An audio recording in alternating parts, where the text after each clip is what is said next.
Praise God. Maraming salamat po sa ating kapatid. Treasurer din po siya, ho. Alam nyo, mahirap din po maging treasurer, di ba, Pastor? Ano? Lahat nakatingin sa iyo eh. Apple.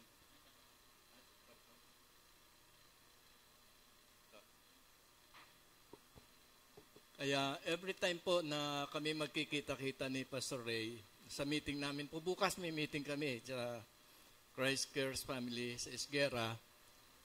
Ang kahirapan po pag treasurer ka, pag nakita ka ng mga pastor, iba'y nakikita sa iyo eh. Hindi pera, remit.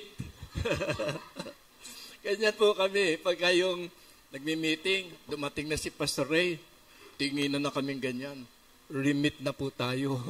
Ibig sabihin, magbibigay na po kami ng mga pangangailangan. Okay? At in behalf of Section 1 officers, Pastor Roel Oblima, Pastor John Zulata, si Pastor Milani Ramirez, binabati po namin ang iglesia ito na isang 37th happy, blessed anniversary. Palakpan po natin ating Diyos na buhay. Alam nyo, bihira po ang nakakaabot ng 37. Tingnan nyo nga yung katabi ninyo. Ilan taon na kaya yung katabi mo? 38. Hindi po. Talaga po, meron po isang church sa Bulacan, ilang taon lang, nawawala, ganoon. Pero mapalad po, ang dako ito kasi for 37 years, naging tapat po ang Diyos sa lahat ng bagay. Amen? Palakpakan po natin ating Diyos na buhay. At nagalakan ko rin po na maging bahagi ng anibersaryo ito. At tinitingnan ko po yung mga old familiar faces. yung mga kababata ko, nandito po. Andito sila, yung mga kababata ko. No? At alam niyo, kagalakan po natin na makita ang bawat isa na lumalago sa Panginoon. At by the way, bago ako mag-sermon, paalala lamang po yung ating OHB. No? Hello? Ituloy po natin, gawin po natin. At nakita ko po yung kagandahan nito. No? Kaya, hakbagan natin. Every home, bawat bahay, kami po nagkaroon ng t-shirt nakalagay doon, bawat tahanan, sambahan. Amen? Kasi alam niyo, pinakamahirap na turuan yung pamilya mo. Bakit? Lalo yung mag-asawa, naranasan ko po, sabi ng tatay, nasaan dito yung mga bagsik? Mga bagsik, wala ba mga bagsik dito? Lahat ng kalalakihan po, bagsik. Tawag natin, di ba? Amen? Sabi ng isang bagsik, Pastor, baka hindi ko po makaya. Kasi, yung mga anak ko teacher, hindi naman ako nag-aral. Yun ang agam-agam niya. Pero sabi ko, hindi, ituloy mo. Kasi sa pamilya, alam ng bawat isa yung kapintasan ng bawat isa. Pero kung titingnan mo in the negative way, yun yung makikita mo. Pero in the positive way, makita mo na it will build strong relationship in the family. Kaya sabi ko, bawat tahanan, sambahan. Kaya yun po ang isang ipinupus natin. Alam ko, mahirap eh. Di ba yung mga bagsik? Alam niya, meron na natutunan yung mga kababaihan. Pag sumigaw yung mga kalalaka ng bagsik, ano yung sigaw na ba? Ibalik ang bagsik. Aba, meron na hong pangkontra yung mga asawang babae, mga kananayan. Alam niyo kung ano? Attack! Kaya pag sumigaw ng bagsik, sisigaw ng attack, tahimik yung mga kalalakihan. Attack yung isa bagsik lang eh. Kaya masaya po yung samahan. Ituloy po natin yung mga kalalakihan, kababaihan, and OHB. Karoon po tayo ng patuloy na pag-aaral. Okay? Hindi ko mala kung under ito. Try natin. Ayan. Parang wala pa.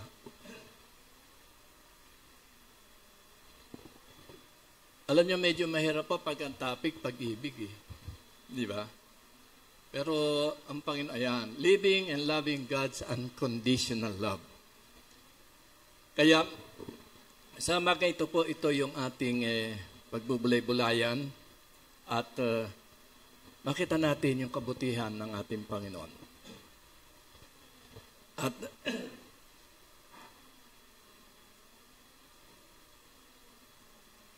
ayan po yung ating talata, babasahin.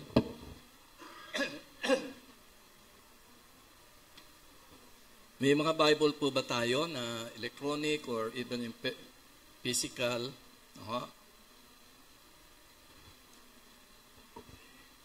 Tingnan po natin, basahin natin yung Matthew 22:36 at sumusunod po. Pero umpisahan ko po sa verse 35 kasi meron po nagtanong. Sabi po rito sa Matthew 22:36, one of them, an expert in the law, tested him by asking, "Teacher, which is the greatest commandment in the law?" Jesus told him, "You must love the Lord your God with all your heart, with all your soul, and with all your mind. This is the greatest and most important commandment. The second is exactly like it. You must love your neighbor as yourself. All the law and the prophets depend on these two commandments." Tayo po'y saglit na himuko, tayo po'y manalangin. Dakilang Diyos, aming Ama, maraming salamat po sa dakilang pag-ibig sa amin. Lord, for 37 years, pinatunayan mo sa amin ang katapatan, ang pag-ibig sa bawat isa. Tulungan mo kami sa umaga ito na patuloy namin malakaran, maranasan ang dakilang pag-ibig sa aming buhay, sa aming kapaligiran. Pagpalaan mo bawat puso na handang tumanggap ng salita, i-bless mo at magbunga ito ng sagana.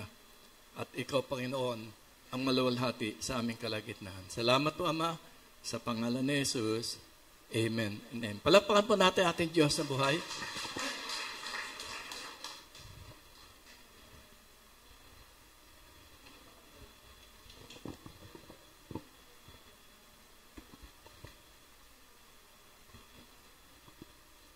Kailangan laging ready. Ayan. Sige po. Pag tinignan po natin yung ating pamagat, no? Living and loving God's unconditional love. Mahirap po talaga pag-ibig eh. Di ba? Yung mala kung paano ka, anong gagawin mo. At sabi po dyan,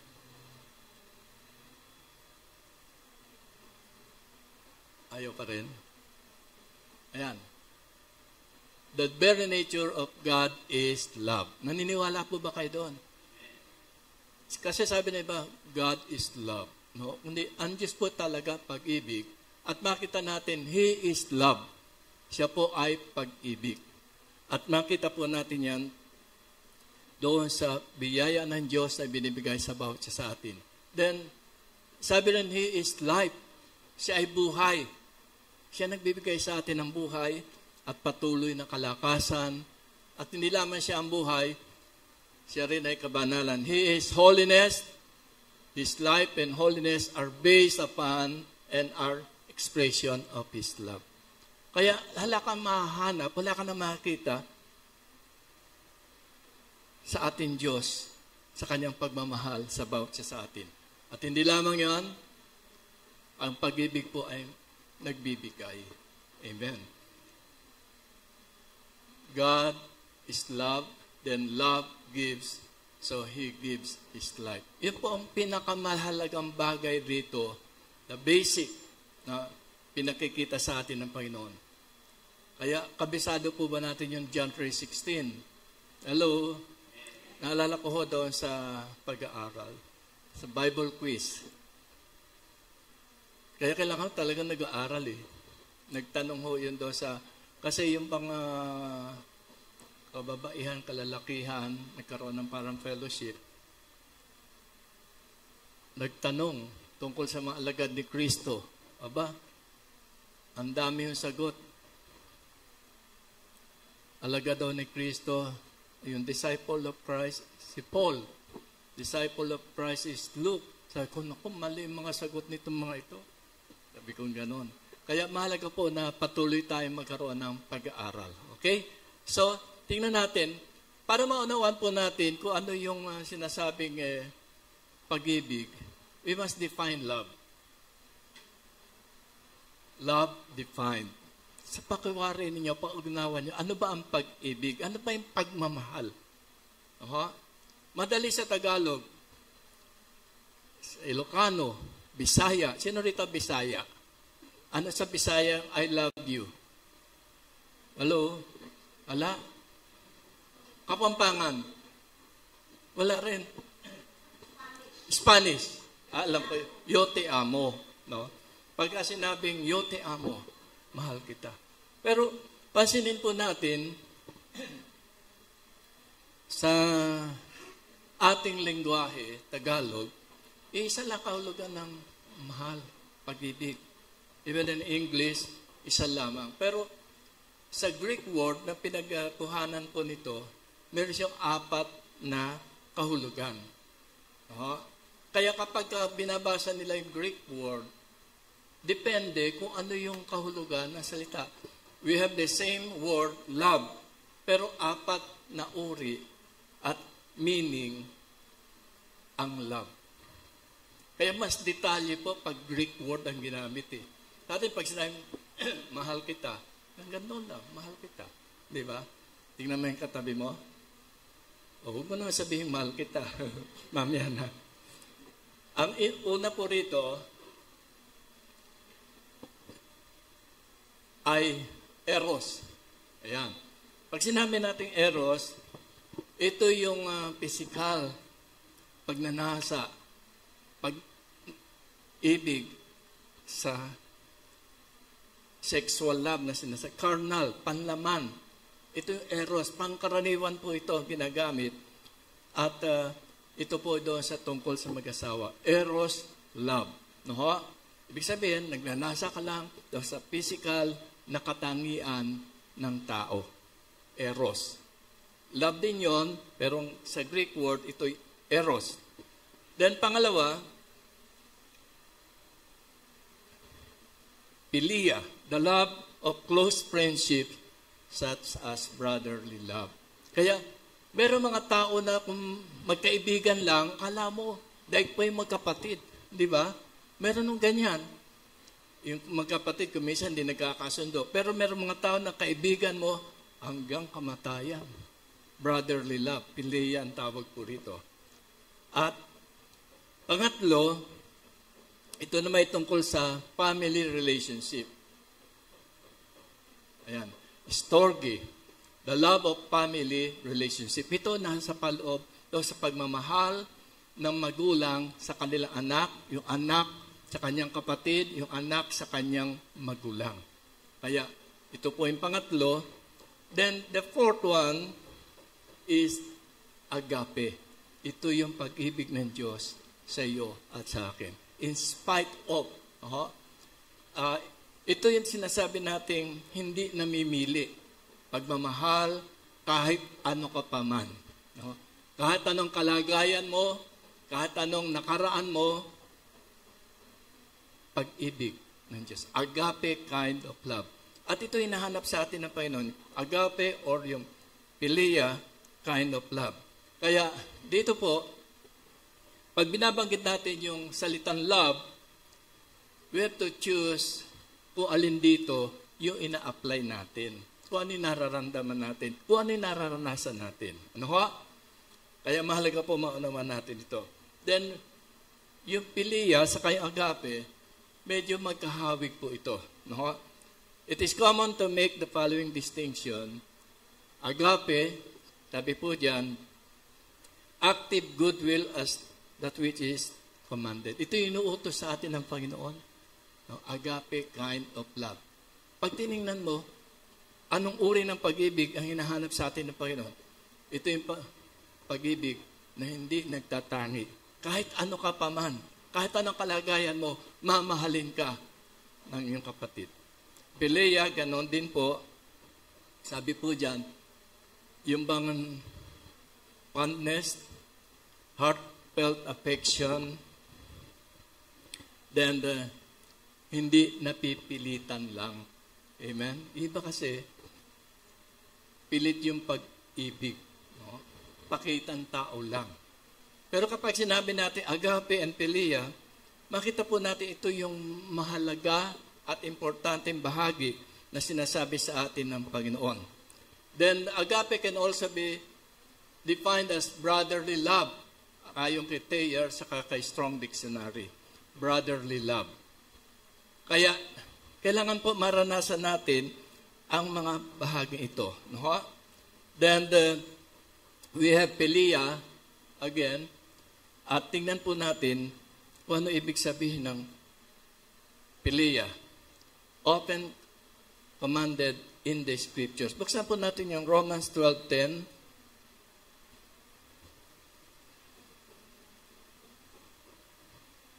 Tagalogin na po natin, no, para hindi na tayo mahirapan. Alam nyo, madalas ko sabihin mga kapatid, even saan man ako tumayo, naranasan ko po ito o binigay sa akin ng Panginoon. Kasi po ganito ang sabi, the Word of God is so simple that we cannot understand it. Hello? Kasi nababasa na natin sa Bible, nababasa natin, pero hindi natin alam na ating kaisipan, pero hindi alam na ating puso. Bakit po? Kasi kung naunawaan natin, gagawin natin. Ang kailangan po natin, hindi lamang kaunawaan, kaalaman, kundi kailangan with action. Hello? Di ba? Ang sabi sa Bible, ito, kanta to ng mga bata eh. Ewan ko kung nakakanta to ng mga kabataan natin. Read the Bible, pray every day, and you will grow, grow, grow. Totoo po yan. Maraming Kristiyano ngayon, hindi nagbabasa ng Bible, hindi nagpe-pray, walang intimate relationship with the Lord, kaya hindi nag-grow in the Lord. The Word of God is so simple that we cannot understand. Kasi kung naunawaan mo yan, kikilos ka, lalakaran mo. Amen po. Kaya dito, ang sabi po dyan, ang sabi sa Romans 12:10, sa pag-ibig sa mga kapatid ay magmahalan kayo. Diba? Yun ang utos sa atin eh. Magmahalan tayo bilang mga magkakapatid sa Panginoon. Then, ang sabi rin po, sa kapurihan ay pagpauna ng isa't isa ang iba. Hindi ikaw ang laging on top, lagi ikaw nangunguna, ikaw laging bida. Alam niyo, may mga tao pong ganyan. Tawag po namin doon ay, yung ba sa leadership, peacock. Alam niyo yung peacock, pavo real? Alam ba ninyo kung ano yan? Ang isang pavo real, kapag medyo magpapasikat siya, itataas niya yung kanyang buntot, pakpak, lahat ng magagandang kulay sa kanyang katawan. Tataas niya lahat yun. Papakitang gilas. No? Kaya hindi po yun ang hinasabi sa atin ng Panginoon. Kaya ang sabi po doon, sa pag-ibig sa mga kapatid ay magmahalan kayo sa kapurihan pagpauna ng isa't isa ang iba. Okay? So, love demanded. Ayan. Una, love defined. Then the love demanded. Ano ba ang hinihingi ng Panginoon sa atin?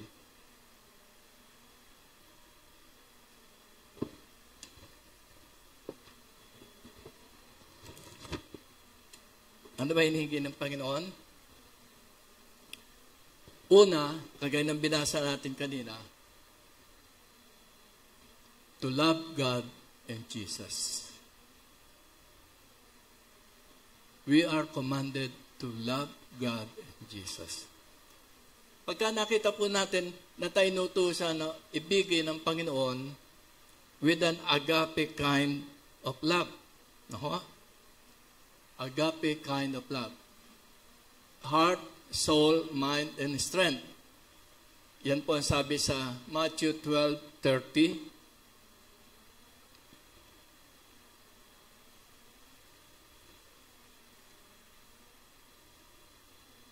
Pakitulungan po ako kung meron kayong Bible.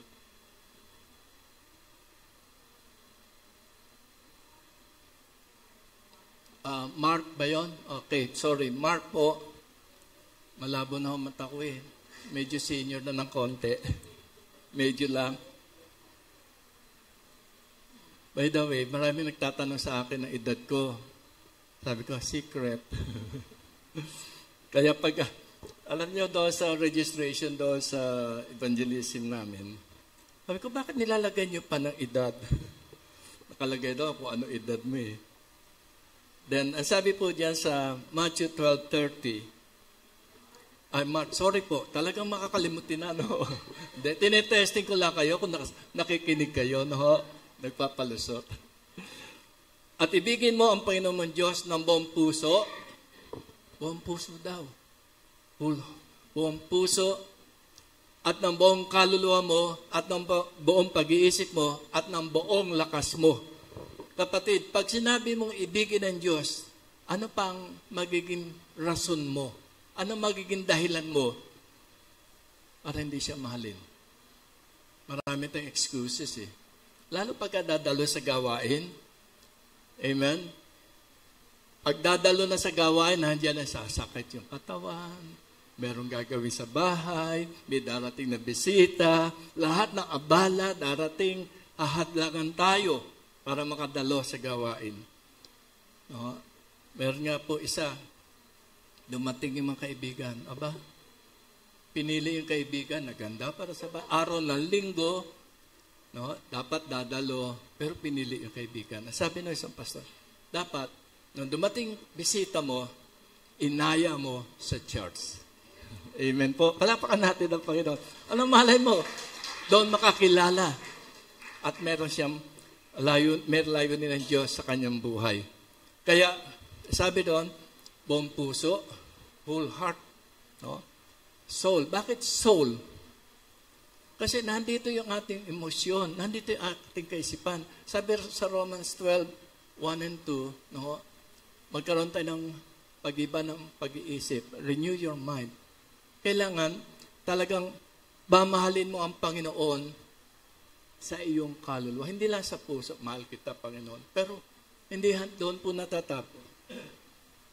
Kasama yung pag-iisip. Amen? Pag binasa mo Romans 12:2, we must have a renewing of our mind. Ang mind po natin, punong-puno yan ng mga data, ng mga bagay na nakita natin from birth hanggang ngayon. Ilang taon ka na, kapatid? Huwag ka na sumagot. Isipin mo lang kung ilang taon ka. Ilang data, kumbaga sa computer, gaano dumating ng mga data sa iyo, ng mga bagay na sanlibutan. Mga masama, mabuti, nakalagay lahat yan dyan. Amen? May napanood kang hindi maganda, bold. Alam mo, naka-record na yan dyan. Minsan nagbubulay-bulay ka, sisingit sila. Di ba? Kaya ang sabi ron, we must renew our mind. Magkaroon tayo ng kaisipan ni Kristo. Amen po. Kaya buong kaluluwa mo at ng buong pag-iisip at ng buong lakas. Amen? Kuminsan, sabi nga, the spirit is willing, but the flesh is weak. Gusto mong magbasa ng Bible. Gusto mong mag-pray. Pero tinatamad yung katawan mo. Naranasan yon, di ba? Gusto mong dumalo sa gawain. Pero gusto mong matulog. Because magkalaban yan flesh and the spirit. Hindi magkasundo yan. Kaya yan nagkakaroon ng battlefield sa loob. Bagay, spiritual warfare yun. Ho. Kaya kailangan unahin natin ang Panginoon sa lahat ng bagay. Amen?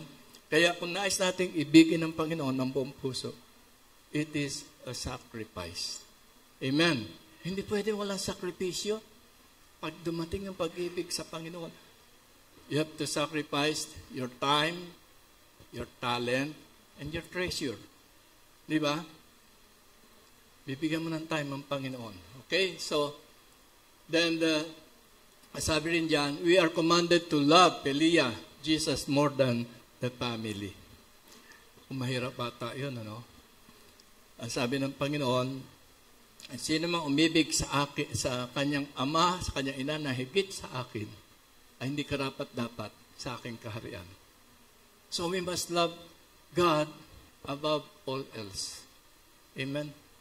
Maging sa asawa mo. Tingnan mo yung asawa mo. Sabi ni Lord, ibigin ko si Lord na higit sa iyo. Di ba? Kaya mahalaga po maunawaan natin yung pag-ibig na hinahanap ng Diyos sa bawat isa sa atin. Then, sabi po diyan, the greatest command of the law reinforced in the gospel. Kaya yung utos po yan, talagang makikita natin nasa Ebanghelyo, nakasulat po yan, nakatala. No? Kaya mahalaga po, maunawa natin, ano yung 4 na uri ng pag-ibig? Ang sabi po dyan, we have eros, philia, storge, and agape. Anong uri ng pag-ibig ay binibigay natin kay Lord? Hindi yung eros. No? Ang hinahanap sa atin ng Panginoon, agape kind of love. Okay, so, love demanded to love God and Jesus. Mahalin natin ang Panginoon. Pag minahal natin ang Diyos, uunahin natin siya sa lahat ng bagay. Ang tanong po, inuuna ba natin si Lord sa ating buhay? Madaling sabihin, mahirap lakaran. Amen? Pero we must do it sa kapurihan ng Panginoon. Pag sinabi natin, mahal natin si Lord, makita natin yan, gagampanan natin, gagawin natin. Okay. Pangalawa, love demanded to love our brethren. Ayan, tingnan mo yung katabi mo. Ayan. Sabi na, mahalin mo yung kapatid mo sa Panginoon. Una, mahalin natin ang Diyos sa lahat naman. Ito medyo mahirap-hirap. Kasi sabi diyan, love our brethren. We are to love our brethren with an agape. Pag sinabi natin agape, this is the highest form of love na hindi namimili, hindi nagtatangi, walang inaasahang balik. Kasi kuminsan, mahal kita dahil may sweldo ka. No? Pagka yung mag-asawa, lalo yung magtatrabaho, yung lalaki, mainitin ang ulo ni Mrs. kapag wala pang sweldo. Ewan ko bakit ganun. Ano? Pero pag dumating na yung sweldo, aba, sweet na sweet yan. Naghahantay. Kaya sabi dyan, sa John chapter, tulungan niyo ako, medyo malabo mata ko, ha? 11? Sorry po. Naku, talagang 34. Ang sabi ng Panginoon dito, isang bagong utos ang sa inyo binibigay ko, na kayo'y mga ibigan sa isa't isa. No? Love one another. Tanong po, mahal mo ba yung katabi mo? Ulitin ko ulit, ha? Mahal mo ba yung katabi mo? Okay, lalo kung asawa mo yung katabi mo. No? Kaya dapat yung mag-asawa magkatabi. Di ba? Kaya sabi ron, na kung paano inibig ko kayo, ay mag-ibigan naman kayo sa isa't isa. Kung paano tayo minahal ng Panginoong Jesus, ganon din daw tayo mag-ibigan sa isa't isa. Ayan, ang sabi ng Panginoon. Madaling basahin, madaling pakinggan, pero mahirap gawin. Paano ko ibigin yun nangutang sa akin yung kanina? Nangutang sa akin last month, hindi pa nagbabayad. Tapos, kakamayang ka. Siguro sa loob-loob, hindi pa nagbabayad ito ng utang.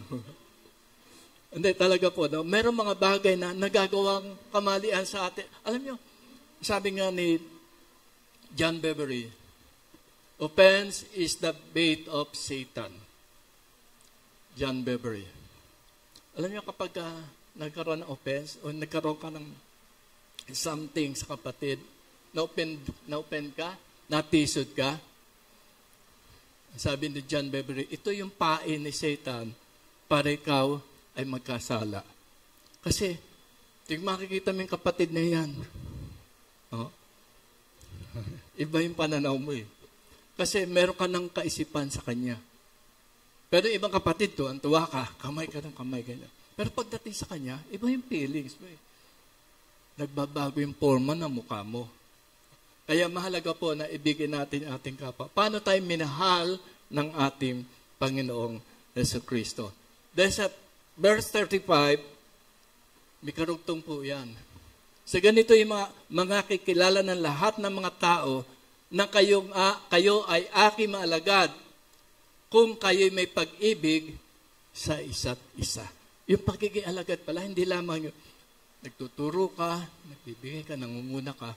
Yung palang pakita mo yung pag-ibig sa kapwa mo ay tanda ng pagiging isang alagad ni Kristo. Amen? Kaya ba natin gawin? Ibigin yung ating mga kapatid. Kaya ba? Kaya.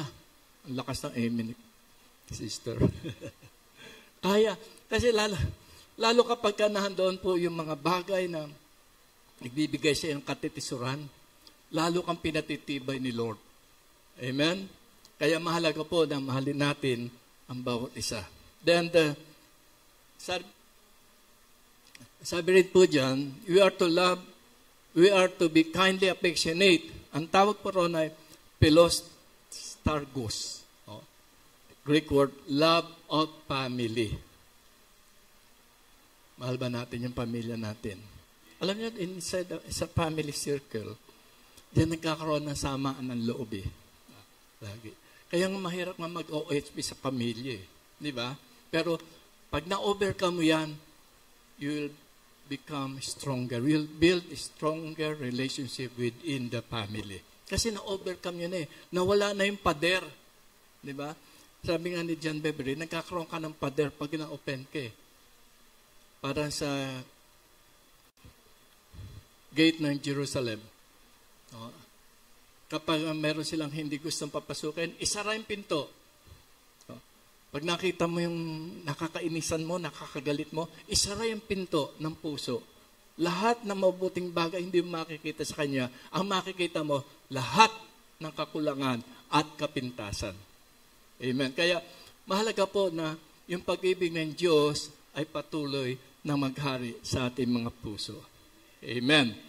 Pag-ibig ng Diyos, then with brotherly love, that is affectionate and demonstrative to others. Kaya, pag sinabi natin, mahal kita kapatid, talagang mahal mo siya.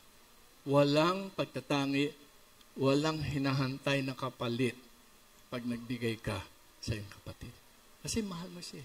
Alam niyo kung bakit? Kaya natin gawin.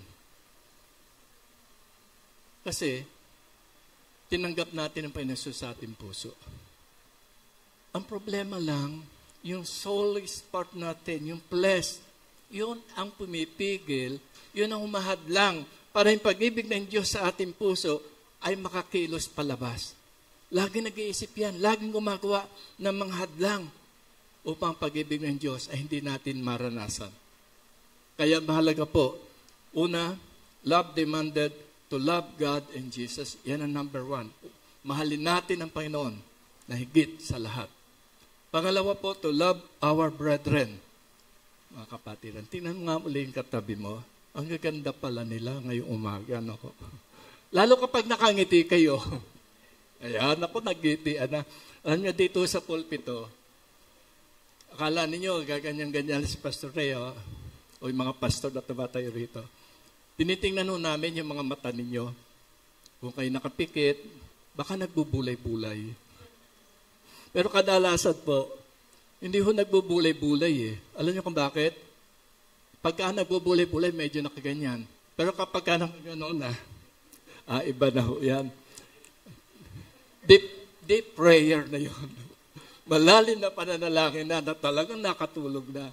As a church po, sabi ko, maglalagay ako ng camera sa harapan ng altar. Kasi kitang-kita ho talaga pag natutulog. Hello? Totoo po yan. Sabi ko, pag nakakita na natutulog, i-focus mo, lagay mo sa screen. Sa amin no, kasi meron no, di ko na babanggitin kung sino, pero kilala niyo siya. Nagtataka kasi ako, pag magsisermon ako, pag nagtuturo ako, lagi nakakatulog. Ganun. Pero kapag tapos na, gising na yan. Kaya mahalaga pong magbantay. No? Kaya we must love with brotherly love that is affectionate and demonstrative. Talagang pag minahal mo yung kapatid mo, mahalin mo talaga. Amen? Mahal mo ba yung katabi mo? Mahal mo yung kapatid mo? Amen. Palakpakan natin Diyos sa buhay. At kapag naranasan natin pag-ibig ng Diyos sa puso, i-bless tayong lahat ng Panginoon. Amen? Hindi lamang physically, hindi lamang financially, kundi spiritually, God will bless you. Amen. Praise God. Purihin ang Panginoon. Alam, makakatawa pagka nabe-bless tayo ni Lord, lumalago tayo sa Panginoon. Okay, pangatlo, tandaan natin, love God and Jesus, love our brethren. Pangatlo, to love our families. Ayan. Ano sabi diyan? Mahalin natin ang pamilya. Kadalasan po sa pamilya, nagkakaroon ng problema. Konting kibot, kakaroon ng di pagkakaunawaan. No? Kaya, lalo sa mag-asawa, alam ko naman, bihira sa mag-asawa, hindi nag-aaway. Hello? Meron ako alam na mag-asawa. Huwag niyo sabihin, kinuwento ko. Bagay, no, hindi pa sila mananampalataya ito, no? Pagka nag-aaway, ang daming flying saucer na lumilipad sa loob ng bahay. No? Pag nagalit yung lalaki, babalibag yung kaldero. Talagang lumilipad yung kaldero. Tapos, gaganti naman siya attack. Babalibag din, talagang balibagan. Sabi nga nung anak, naku, walang kapayapaan dito sa aming bahay. Talagang pag nag-away, away talaga. Pero buti na lang po, nakakilala sa Panginoon. Nawala yung pag-aaway. No? Nagkaroon na ng pagmamahalan. Amen. Kaya sabi rito, saan yung mga bagsik dito? Mga bagsik, love your wives. Yeah. Husbands are to love. Agape kind of love. Pag-ibig hindi lang eros dahil gusto mo lang makasipi asawa mo. Hindi yun ang pag-ibig na hinahanap ng Panginoon. Ay hinahanap na agape kind of love. Na hindi nagtatangi ng ano paman. Husbands are to love their wives. Pag sinabing cherish, to adore. Sabi, i-cherish mo yung asawa mo. No? Pag sinabing cherish, ang dami pang kahulugan yan eh. Yung bang pahalagahan, adore mo. Ano? Yung mga babaeng asawa, pahalagahan mo. Pedestal mo. Ayan. Pero kung minsan, hindi gano'n na nangyayari. No? Ibe. Kaya, bilin po sa atin, sa Efeso 5:25, mahalaga po yan, ano ho. We have, the husbands are to love their wives, kasama rito cherish, di ba? Meron kanta rito yung, ano ba, Bee Gees ba yan? To cherish. No? Kasi nung naliligaw ka, nagliligawan, talagang lahat, bibigay mo sa kanya.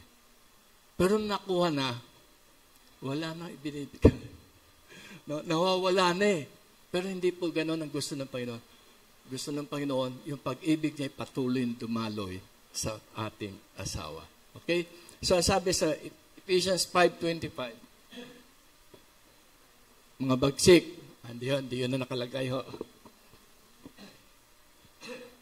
Mga lalaki, ibigin ninyo ang inyong asawa, gaya naman ni Kristo na umibig sa iglesia, at ibinigay ang kanyang sarili dahil sa kanya. Yun ang uri ng pag-ibig na ibibigay ng lalaki sa babae. Amen? Mahalaga po yan. Kaya nga, pagka tayo po ay sinabi natin, ang pag-ibig ng Diyos ay nasa iyo, dadalo yan. Kaya nating gampanan. Kaya nating gawin. Kaya ang sabi rin po sa verses 28,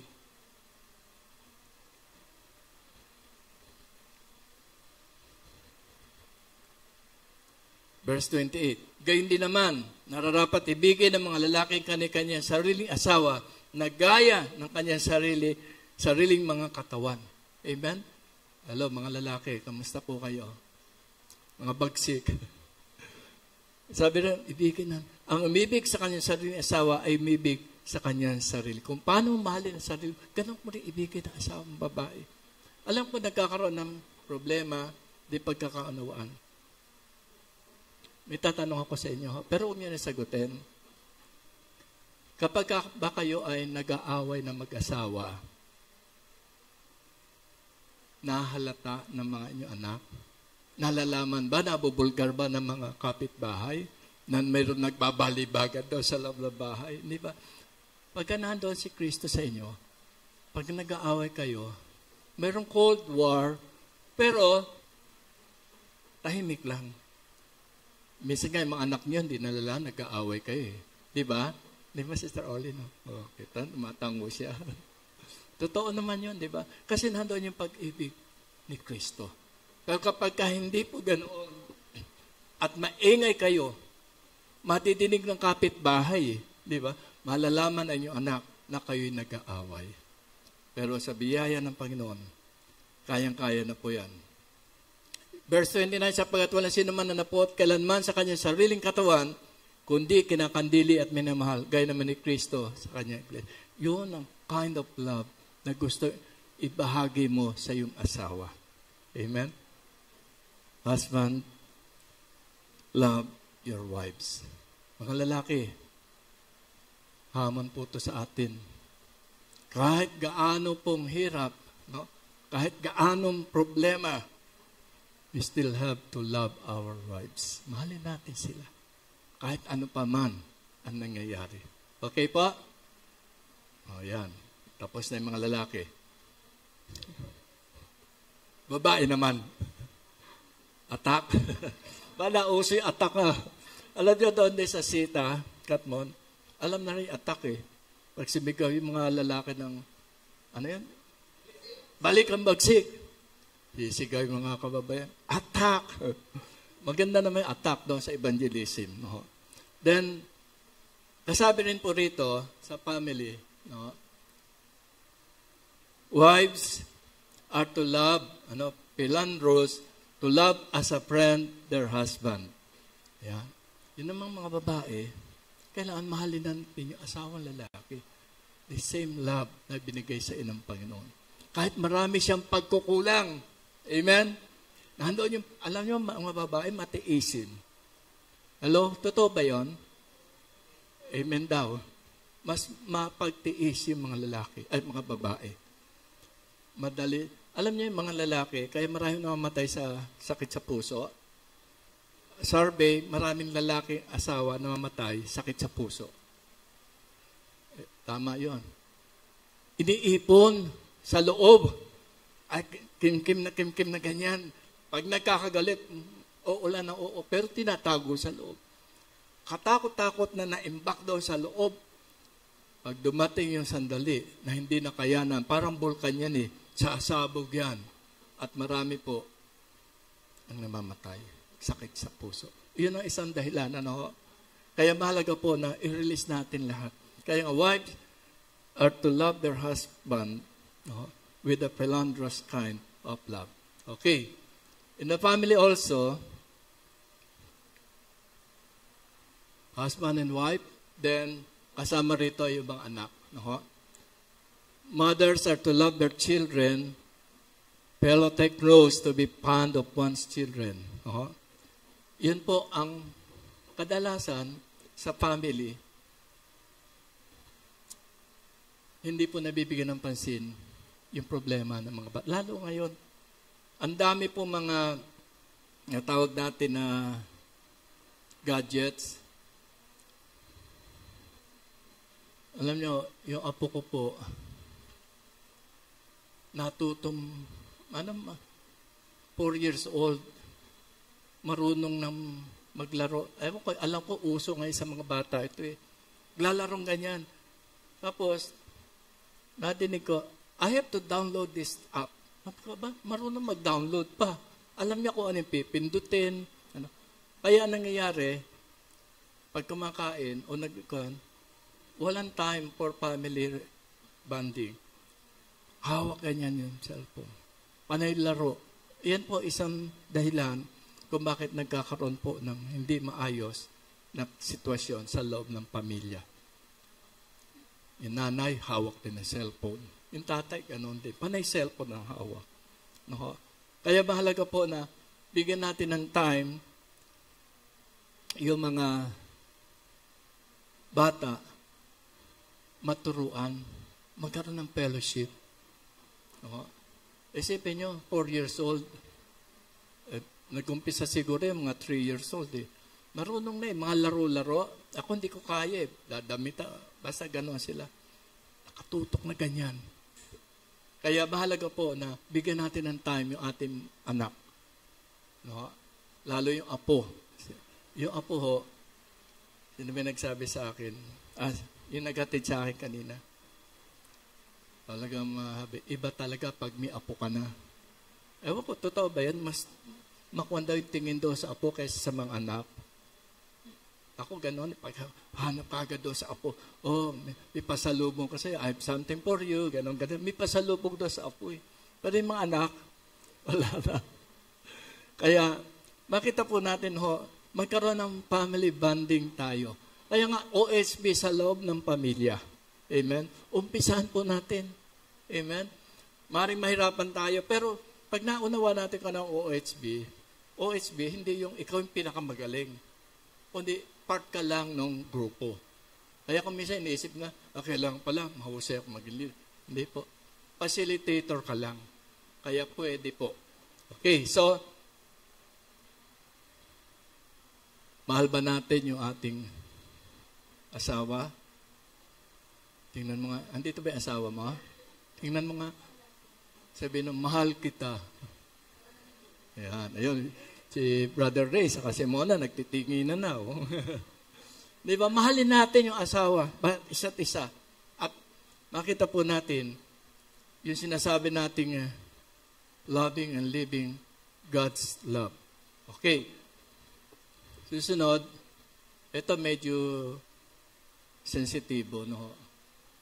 To love our families. Number 4,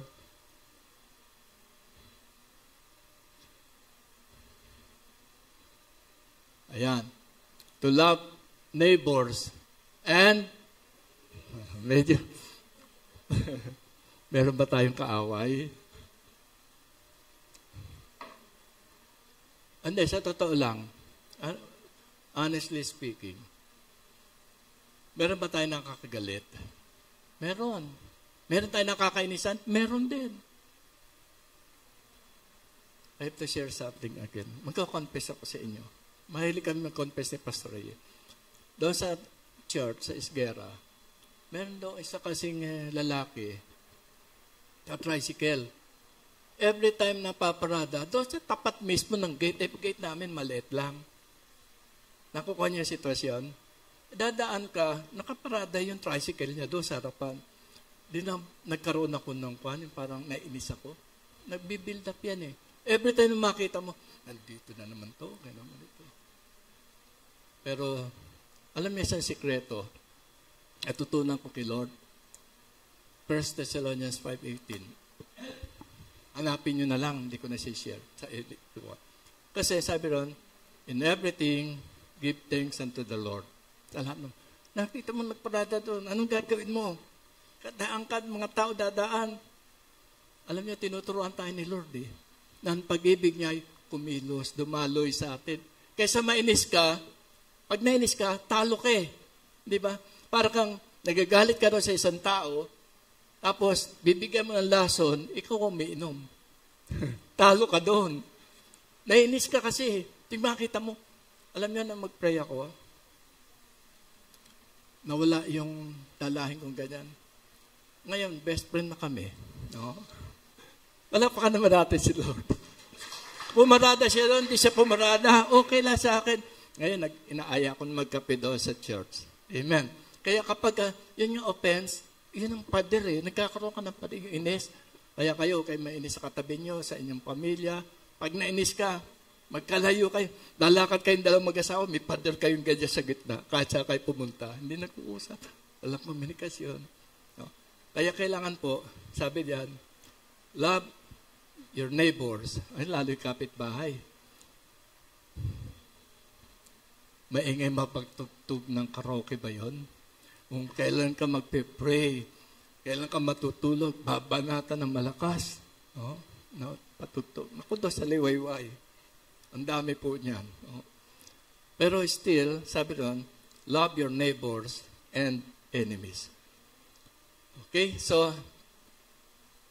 sabi sa Mark 12:31, tama ba yun?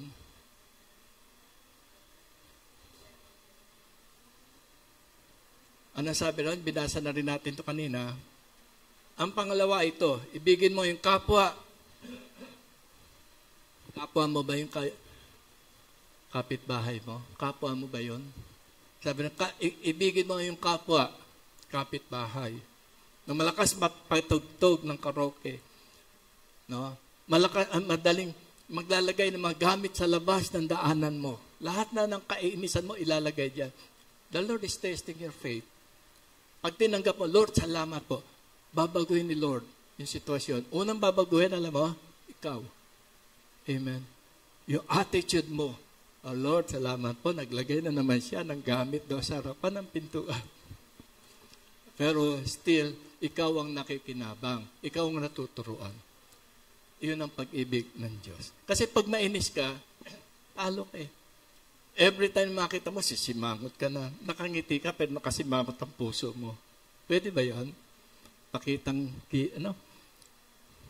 lang yung ngiti. Plastic, yung tama si Pastor. Kaya, alisin na natin yung mga offense na yan. Okay? So, ibigin natin ang ating kapwa. We are commanded to love our enemies. Nako. Anong verse yan? Matthew 5.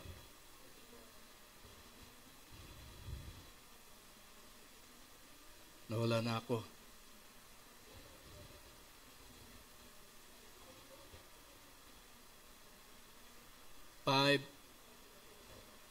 Buti na lang, maliwanag ang mata nyo. Mahirap pa yung giging senior eh. Basahin po natin ito. No? Bulay-bulayin natin. Ang sabi dyan sa Matthew 5:44.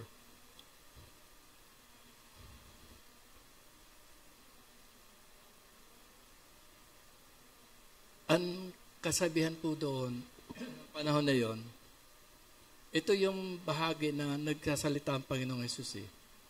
Sa verse 42, bigyan mo ang sa iyo humingi at huwag mong talikdan ang sa iyo nangungutang.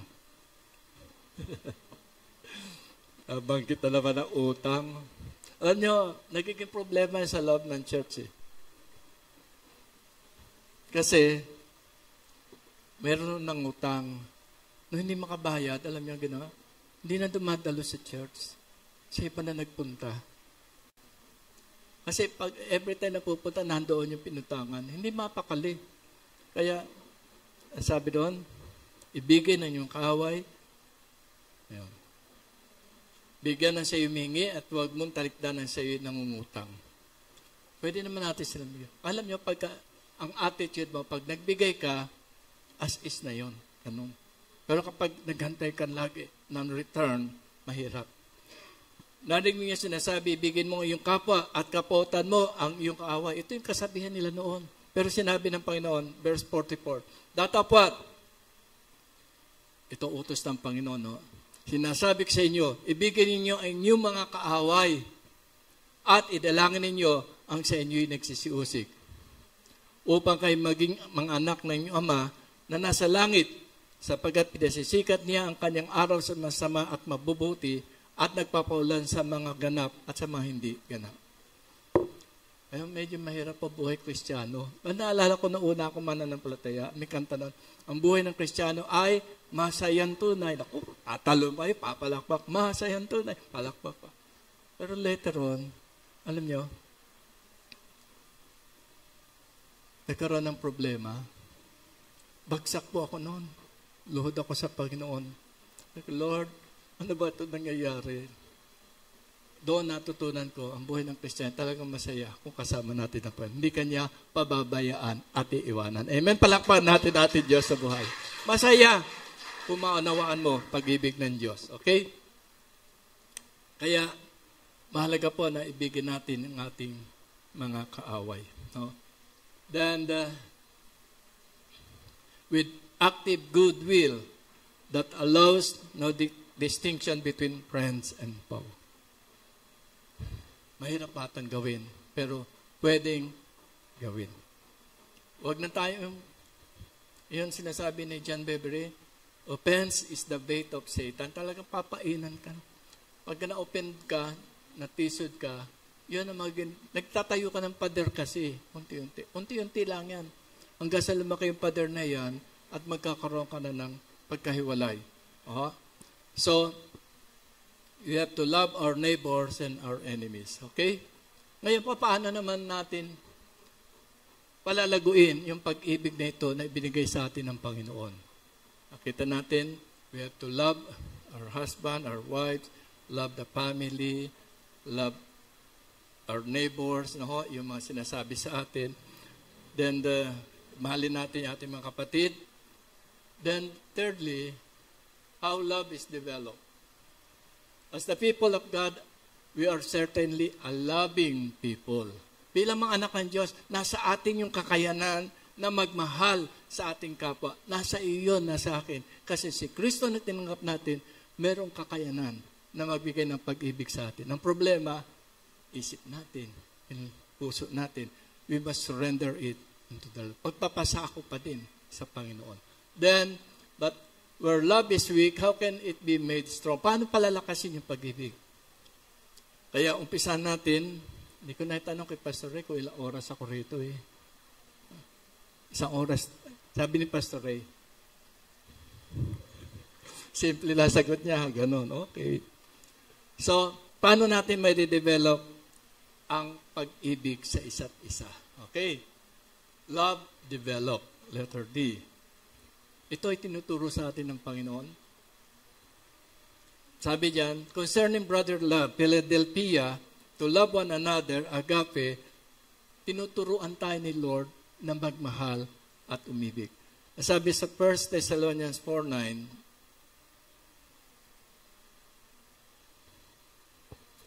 meron ng mga iglesia na sagana sa pag-ibig sa isa't isa. Asa, sulat na ito, ni Pablo sa 1 Thessalonians, sabi niya doon sa mga mananampalataya sa Thessalonica, datapat tungkol sa pag-ibigang kapatid, yung brotherly love, ay hindi nyo kailangan na kaisulatan ng sinuman. Alam ni Pablo kung ano yung kalagayan ng mga nasa Thessalonica. Sabi niya, sa pagkairin ay tinuruan ng Diyos na mag-ibigan kayo sa isa't isa. Kaya God can teach us to love one another. Kailangan po natin yung pasakop tayo sa Diyos, yung submission to God, at pabayaan natin ang Holy Spirit magkilo sa ating puso, sa ating buhay. Sa gayon, maranasan natin yung pagtuturo at pag-ibig ng Panginoon. Okay, so, hindi lamang basta itinuro, nagbigay pa ng halimbawa ang Panginoon Jesus. By the way of example, how He sent His Son. Romans 5:8. Dapat to, kabisado na natin to, yung mga nag-OSB, nag-witness. No? Romans 5:8. Datapat pinagtagubilin ng Diyos sa kanyang pag-ibig sa atin, na nang tayo mga makasalanan pa, no? Anong ginawa? Si Kristo namatay para sa atin. Isipin niyo yun. Wala ka pang kamuang-muang, wala ka pang kaisip-isip. Ika'y nasa sanlibutan, gumagawa ng kasalanan, patungo sa kapahamakan sa impyerno, pero si Lord Jesus, minahal ka na noon pa man. Di ba? Kamanga-mga pag-ibig ng Diyos. Even before, di ba? Minahal ka na ng Diyos. At ika'y tinawag ng Panginoon, kaya ka narito dahil sa pag-ibig ng Diyos sa binigay sa iyo sa pamamagitan ng Panginoon Jesus. Without that love, wala tayong patutunguhan kundi sa kapahamakan. Kaya nga, mahalaga po na makita natin na maturuan tayo ng Panginoon. Nakahanda ba tayong paturo sa Panginoon? Babalik na naman tayo sa basic. Alam nyo, every time I preach, I always tell the people, read the Bible every day, pray every day, magkaroon ng intimate relationship with God. Gawin po natin. Amen? Kasi yun po ang basic para tayo magkaroon ng pag-ibig ng Diyos na kumikilos sa ating buhay. Pag hindi natin nagawa, kapatid, tayo din ang lugi. No? Kaya, hindi pa naman huli, kahit matanda ka na, pwede ka pa naman mag-pray every day, read the Bible every day, di ba? Kaya pa nating gampanan yan. Okay? Then, pinigay na halimbawa ng Panginoon, with heartfelt affection, God teaches us how to love one another. Okay? So, ang Diyos po ang nagtuturo sa iyo at sa akin. Di ba? Sa salita naman niya halimbawa, 1 Thessalonians 5:18. Lagi kong sinishare ito In everything, give thanks unto the Lord. Kahit ano nangyari sa iyo. Meron nga isang pastor nagmamartilyo. Hawak yung martilyo. Dumaplis yung martilyo, tumama dito sa ganito niya. Yung anak, nagmamasid na ganyan. Tinitingnan yung tatay niyang pastor, kung anong gagawin. Kung ikaw kaya napukpok mo yung sarili mo, anong gagawin mo? Ngunguy-nguy ka na lang.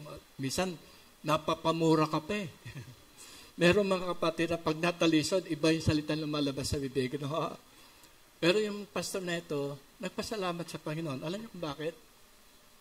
Hindi napuruhan yung kanyang daliri, hindi naman naputol.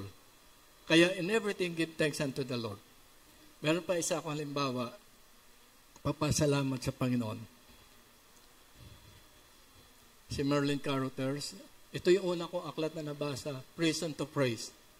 Sabi niya, kapag ka ikaw ay meron something in your heart, hadlang, offense, anything, yung prayer mo, hindi makaakit sa bas.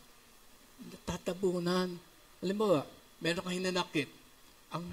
Yung prayer mo, hindi makatuloy talaga Meron po isang pamilya, kasawa, pinagpe-pray nila yung kanya anak. Yung man nagsasayo yung anak niya, bar, merong bilog na stage na ganyan, may poste. Alam niyo yan, no? Tapos nandoon yung anak niyang babae. Iba yung damit na sumasayaw. Yung talagang bar. Pole dancer. Talagang makikita mo na hindi maganda. Pumunta si Merlin Carothers sa pamilya. Sabi niya, Pastor, pag-pray po natin yung anak ko, pole dancer. Tagal na po namin pinipray, pero hindi pa rin nagbabago. Sabi ni Merlin Carothers sa mag-asawa, sige, tanggapin ninyo na gano'n ang kalagayan ng iyong anak. Nagulat yung mag-asawa, yung anak ko nahandoon na sa kapahamakan. Tatanggapin ko pa. Pero later on, sabi na, sige, tinatanggap namin yung aking anak gano'n. Kasi once nahandoon yun, something na hindi mo matanggap, hindi makatugon ng Diyos sa prayer. Kaya, nag-pray sila. After ng prayer, alam nyo, ang Diyos gumagawa ng himala Meron isang Kristiyanong lalaki, kabataan, naglalakad daw sa tapat ng bar na ganyan. Pag tapat na ganyan, inakay siya ng banal na espiritu na pumasok. Kristiyano yan, papasok sa bar. Tapos dire-diretso po doon sa babae, sumasayaw doon sa pole dancer na yun. Wala siyang sinabi, kapatid. Tiningnan niya lang yung babae. Sinabi lang daw sa babae yun, mahal ka ni Jesus. Then yung babae, napaupo doon sa kanyang kinalalagyan. At nagbago po yung kanyang buhay. Amen. Palakpakan natin ang Diyos.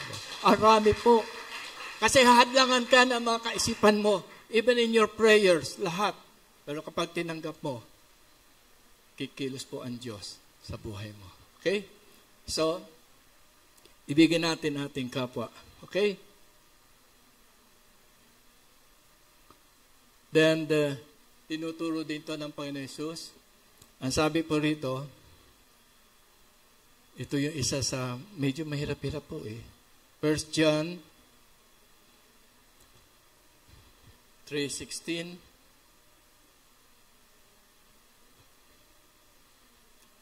Alam niyo yung salita ng Diyos, talagang mabisa po yan eh. We have to pray.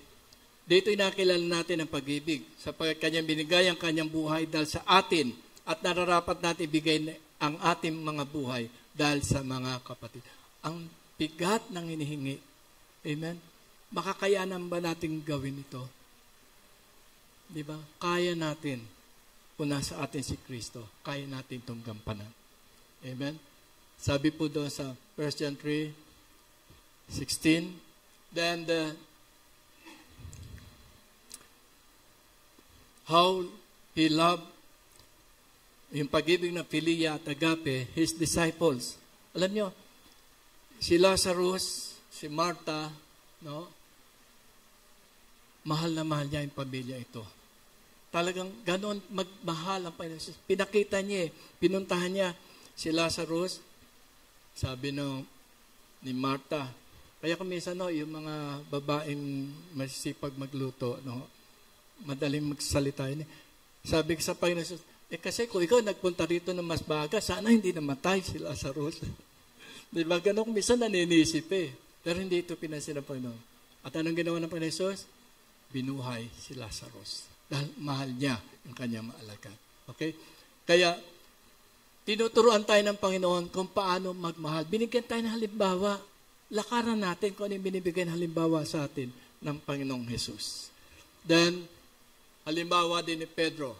Okay? Tingnan natin yung tinuro ni Pedro. Tinuruan tayo magmahal, Philia and Agape, fervently. 1 Peter 1:22. Basahin po natin yung mga talatang yan.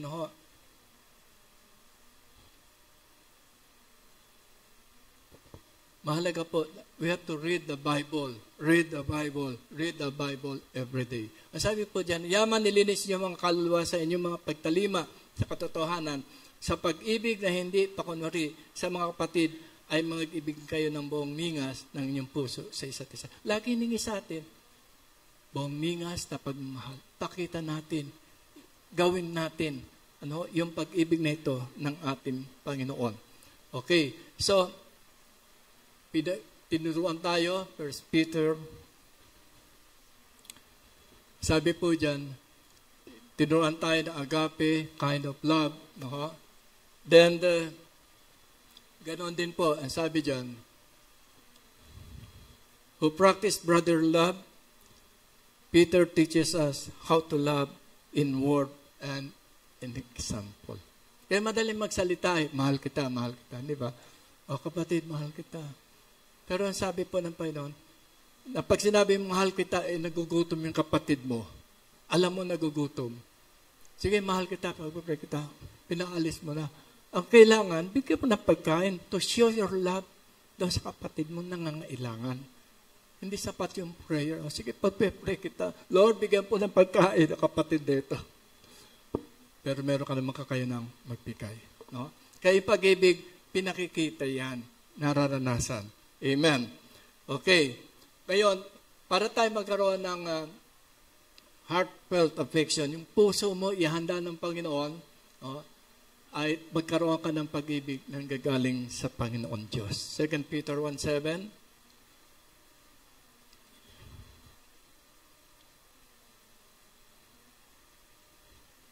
Sabi rito ni Peter, ito yung karagdagan. Sa kabanalan ay ang mabuting kalooban sa kapatid at sa mabuting kalooban sa kapatid ay ang pag-ibig. Idadagdag mo ito doon sa mga virtues na binigay sa inyo ng Panginoon. Kaya pag binasa yung 1 Peter chapter 1 hanggang 5, 6, and 7, makita mo, dadagdag ng Panginoon yung pag-ibig sa iyo. Habang ikaw sumusunod sa Panginoon, mahalaga po yung pagsunod, obedience, dadagdag po yung pag-ibig na dumadaloy sa iyong puso, sa iyong buhay. Okay? Then, display agape and Philia love will follow. Kaya kapag tayo natuto, kaya sabi ko sa inyo, kailangan matuto tayo Sumunod sa Panginoon. Hindi ka matututo kapag hindi ka sumusunod sa Panginoon. Pray every day, read the Bible. Mahalaga po ito ang salita ng Diyos. Ang salita ng Diyos ay buhay at makapangyarihan. Ito yung pagkain ng ating kaluluwa. Kaya if you don't read the Bible every day, manghihina tayo. Hindi natin makita yung pag-ibig ng Diyos na dumadaloy sa ating buhay. Okay? So, the key to having heartfelt affection toward others is to be kind to them. Paano kung meron mga kapatid na matitigas sa ulo, makukulit? Nakaranas na ba kayo ng makukulit na kapatid sa loob ng church? Ayaw sumunod. Talagang kung anong gusto niya. Ang hirap. Lalo kapag nade-depressed yung mga tao, hirap po, di ba? Meron sa amin din, medyo merong ganoon. Alam niyo, na kuwanata, ewan ko, na-disgrasya ko, ang kulit ho talaga. Kasi doon sa Isguera, after ng service, may kainan doon. Every Sunday, meron kami lunch doon. Hindi pa natapos yung service, kakatok na doon sa kusina. Mangunguha doon sa kwan. Pahingin ng ulam, pahingin ng kanin. Hindi nakakuha na. Mamaya, babalik ulit yun. Pahingin ng ulam. Kaya doon, aabutin mo na lang din.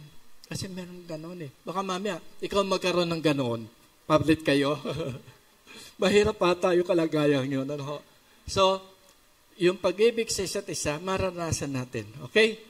Then, love demonstrated. Ayan po. Kaya yung pag-ibig po ng Diyos ay nahayag, nakikita sa ating mga buhay. By sending His Son to die for us. Okay? Sinugo. Kaya yung pag-ibig po, hindi lang sinasabi, sinasalita. Ang Panginoon Diyos, na sinabi niya, mahal na tayo. For God so loved the world.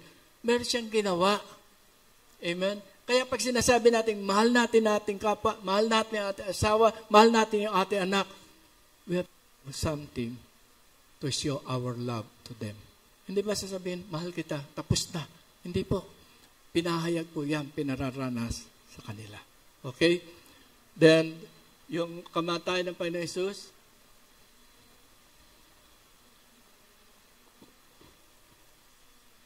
ayaw na. Ayan.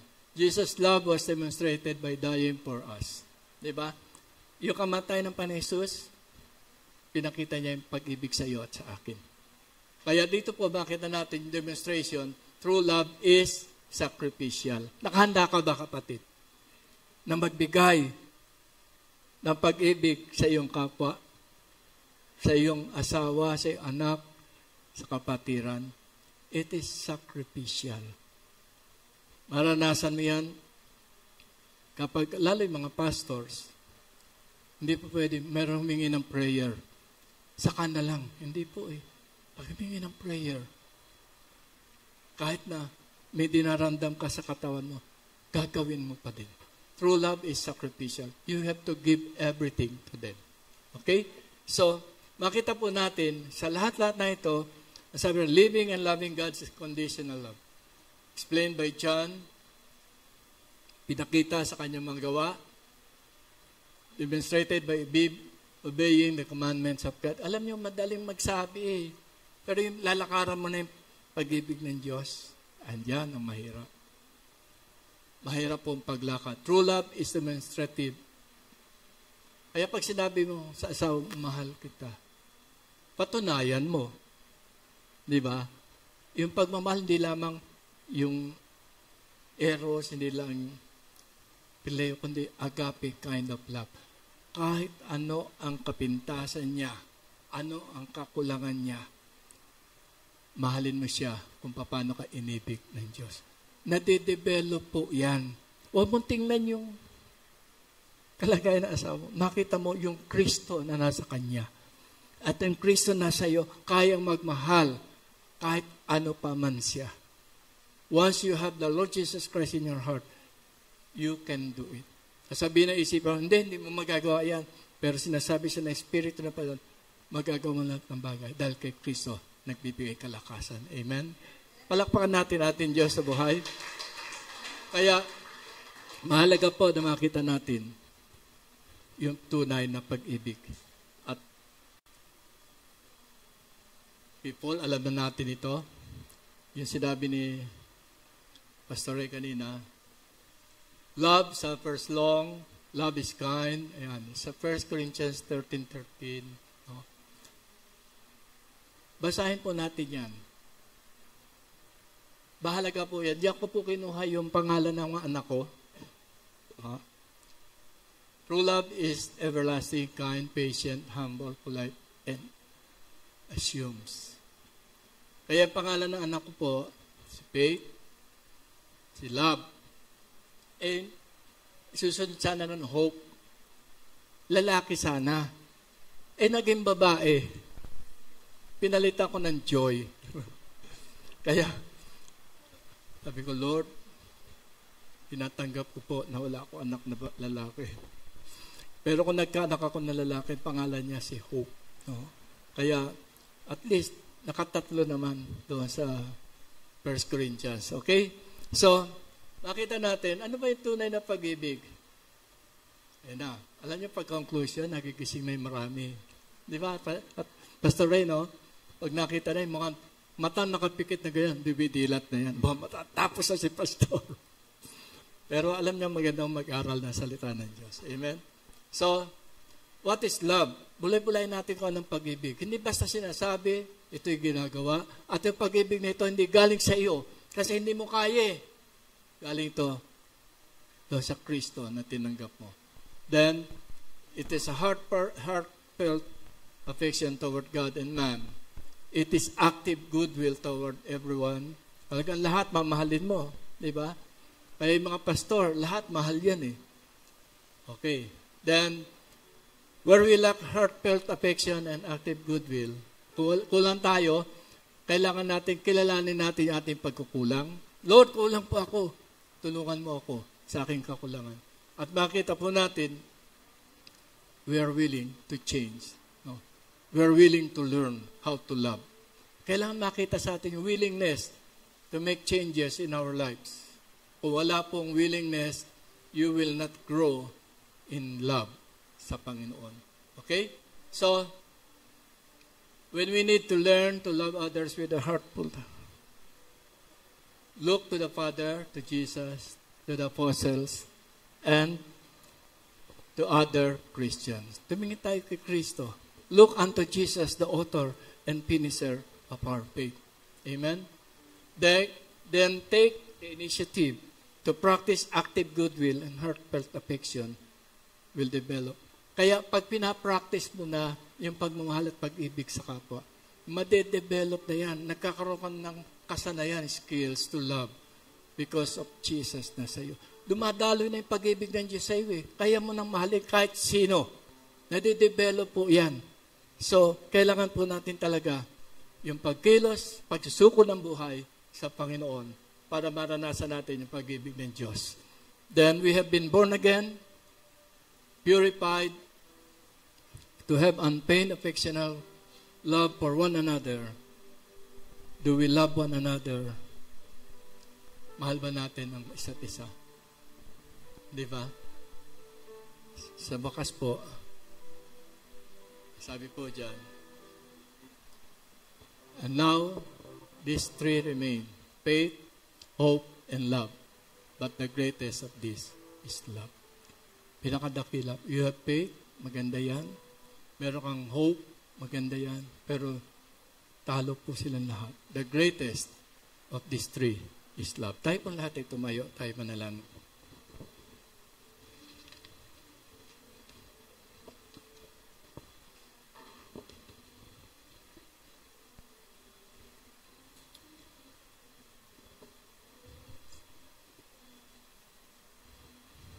Dakilang Diyos, aming Ama.